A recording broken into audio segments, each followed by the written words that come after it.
ating mga gagamitin ay clear na glass. Yan, clear bowl. Itlog, 12 pieces. Bigas, 12 cups. 12 pera, buong pera. At tatalian ng ribbon na kulay pula. Coin, 12 pieces. Golden coins, 12 pieces din. At bulak, 12 pieces. Isang pirasong orange. 12 pirasong bay leaves or dahon ng laurel. At isang ampaw or sobrang pula na may lamang pera sa loob.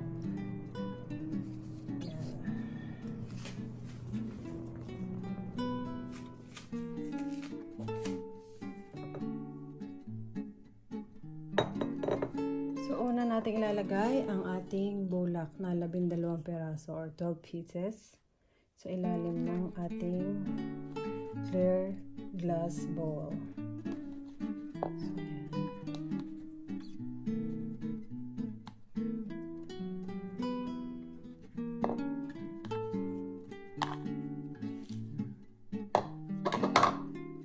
So, ganyan siya sa ilalim. Then, isusunod na natin ilagay ang ating bigas.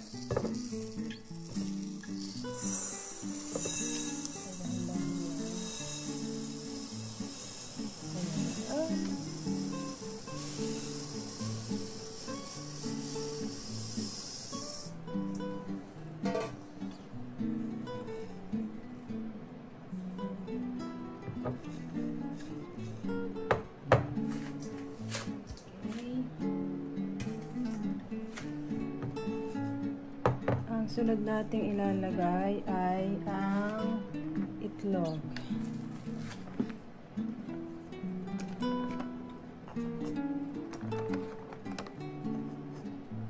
Twelve pieces din po itlog. Ito po ay raw or hilaw. Hindi po tayo pwedeng gumamit ng luto na.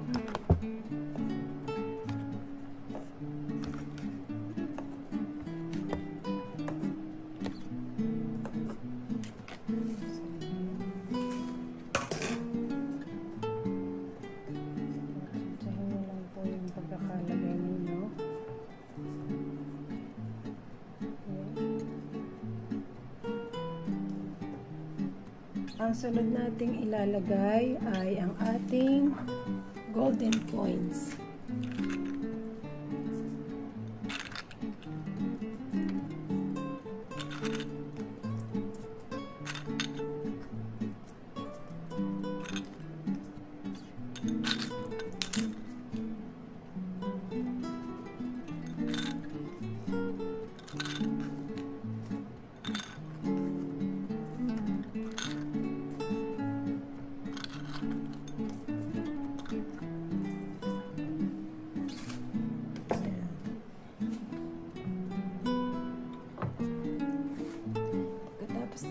Golden coins, ating pera na ibinalot natin sa ribbon pula.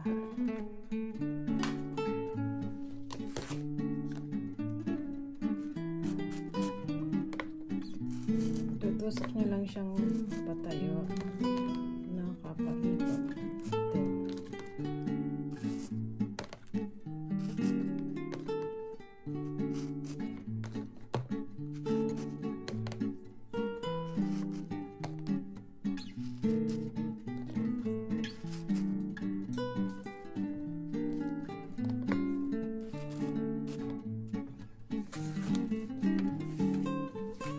Tapos, ang isusunod natin ilagay ay ang ating dahon ng laurel o bay leaves. Tutusok mo siyang tayo. Sa tapat po ng itlog.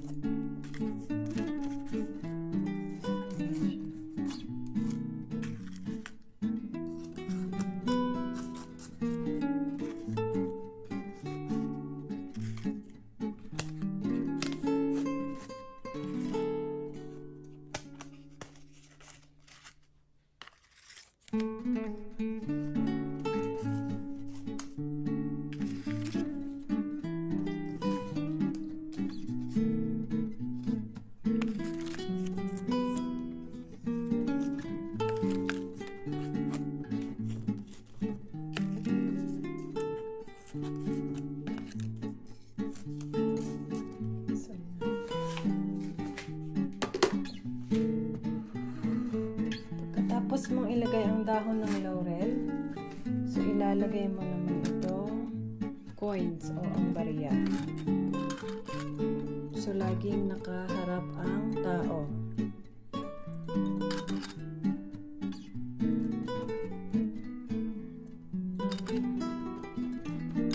Dito sa ibabaw ng bigas ang paglalagay.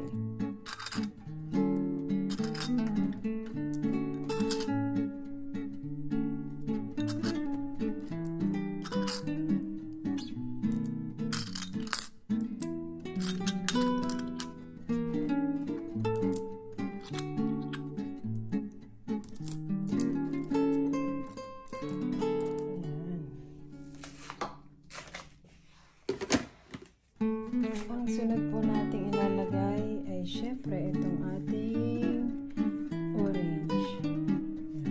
Kung may mabibili po kayo ng malaki na po yung kukuhanin. Then ipapatong mo siya dyan sa barya. At ang pinakahuli, itong sobrang pula, isang piraso na may laman din pera. Okay? So ilalagay niyo dito.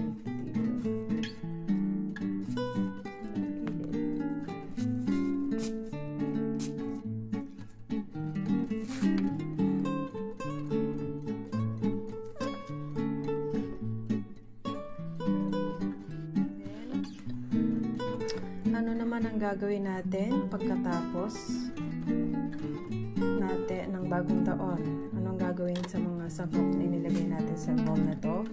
So lahat ng pwedeng kainin, pwedeng lutuin, ay pwede nyo pong gawin. So yung itlog, pwede nyo nang iluto, yung orange, kakainin nyo, yung bigas, pwede nyo na isaing, tapos itong golden coins, pwede nyo rin pong kainin, kasi chocolate naman yan.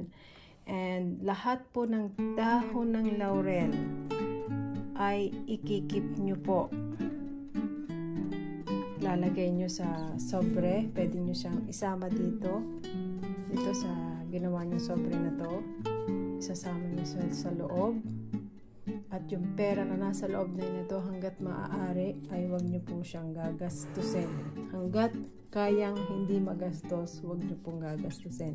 Yung ilalagay yung pera dito is kung ano yung kaya nyo ilagay na pwede nyo hindi gastusin. Pwedeng 20 pesos, pwedeng 50 pesos, pwedeng 100, 500, 1,000 pesos.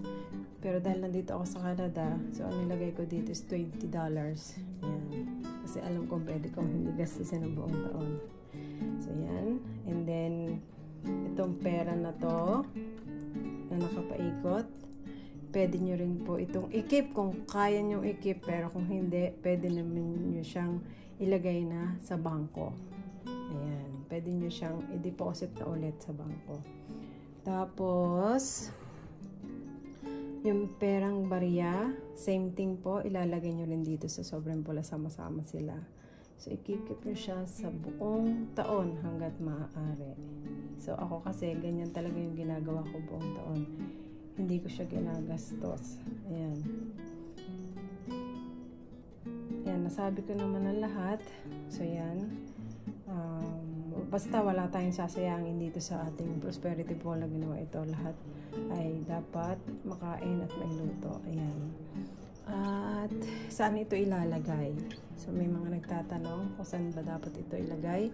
Ito po ay pwede nyong ilagay sa inyong center table or sa inyong pong altar.